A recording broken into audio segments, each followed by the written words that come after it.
আর যেই পোলাপানগুলো এই রাস্তায় জীবন দিয়েছে তাদের আবেগ, অনুভূতি, রং, তামাশা সবকিছুকে মূল্য দিতে হবে। আপনাদের মতো এই বালের সুশীল আমার দরকার নাই, তবে আপনাদের মতো বালের এই সুশীল দরকার নাই। আপনার বালের সুশীলরা কিছুই করতে পারে না, কোনো শালা কথাও কর নাই। আপনারা কথা বলতে গেলে আপনাদের এই দিক ওই দিক পেঁচায় পুচায় তারপরে কথা বলতেন। কিছু সুশীল গজাইছে এখন। সেই সুশীলদের এই যে গণভবনে যে হইলো, তারপরে সংসদের ভেতরে পোলাপান গিয়া বসে সেখানে সিগারেট টিগারেট খাইছে, এটা খুব তাদের নাকি গায়ে লাগছে। শুনেন সুশীল বাবুরা, আপনাদের মতো মানে বোধ গালি দিয়ে একটা কথা বলা যায়, এই এরা দেশ স্বাধীন করে নাই। হ্যাঁ, আপনাদের মতো বালের সুশীলের জন্য এই গত 15 বছর বাংলাদেশের মানুষ কষ্ট সহ্য করেছে। আপনারা কি বালটা ফালাইছেন? এই সুশীল মারাইতে আসছেন এখানে।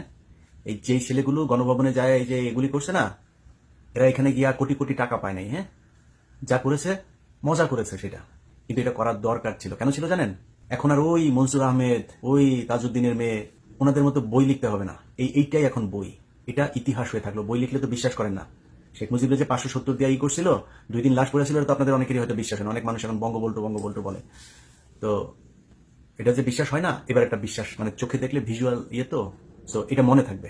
এটা 50 বছর 100 বছর পরেও এটা থাকবে যে 2024 সালের সুখের মাস আগস্টে এই শেখ হাসিনা এইভাবে তাকে করছিল, তার ব্রাটা ধরে পোলাপান টানাটানি করছিল।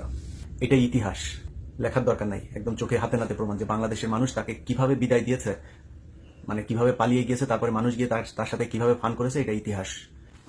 সংসদে গিয়ে সিগারেট খাইছে দেখে এই জন্য খুব গায়ে লাগে না? তুই কই ছিলি রে বালের সুশীল? এতদিন কোথায় ছিলি? তোর মতো সুশীল 15 বছর শেখ হাসিনা এই দেশে যা মনে চায় তাই করেছে। তোর প্রতিবাদ আছে কোনো জায়গায়? এখন সুশীলগিরি মারাইতে আসছো না? সংসদে একজন সিগারেট খাইছে তো কি হয়েছে? সংসদে গাঁজা মদ সব খাইতে পারবে, কারণ তার চাইতে জঘন্য কাজ এই সংসদে হয়েছে। 300 টাকার নর্তকী, রাতের রানী, খাট যোদ্ধা মমতাজ এই সংসদে গান গেছে। তার চাইতে সিগারেট খাওয়া খারাপ? তার চাইতে কেউ যদি মদ খায় সেটা খারাপ? চেয়ারের উপরে পা তুলছে তো সমস্যা কি? 11 লক্ষ কোটি টাকা পাচার হয়েছে গত 10 বছরে, 15 বছরে। সংসদে কয়টা চেয়ার ভেঙেছে? কয় টাকা লাগবে ওইগুলি মেরামত করতে? কারণ আমরা তো বহুদিন ধরে বলছি যে বাংলাদেশের অবস্থা শ্রীলঙ্কার মতোই হবে। তো শ্রীলঙ্কার প্রেসিডেন্টের জায়গা ধরে টানাটানি করেছে দেখেছেন না? এখন এদের তো আর নাই, হাসিনার তো আর জায়গা নাই, তো ব্রা ধরে টানাটানি করছে, সমস্যা কি? মূল্য দিতে হবে। এরা দেশ স্বাধীন করেছে। আপনি ওই দিন ঘর থেকে বাইর হন না, এরা ঘর থেকে বের হয়ে আসছে দেখি শেখ হাসিনা যেতে বাধ্য হয়েছে। অপেক্ষায় ছিল কি হয় আজকে 11টা পর্যন্ত, কিন্তু অপেক্ষায় ছিল। তারপরে তাকে আলটিমেটাম দেওয়া হয়েছে যে না, অবস্থা ভালো না, সব মাঠে নেমে আসছে। যতগুলো মানুষ মাঠে নেমে আসছে না, তারা সবাই ওই দিনের এই দ্বিতীয় স্বাধীনতার মুক্তিযোদ্ধা। হাত পা পুষা ফেল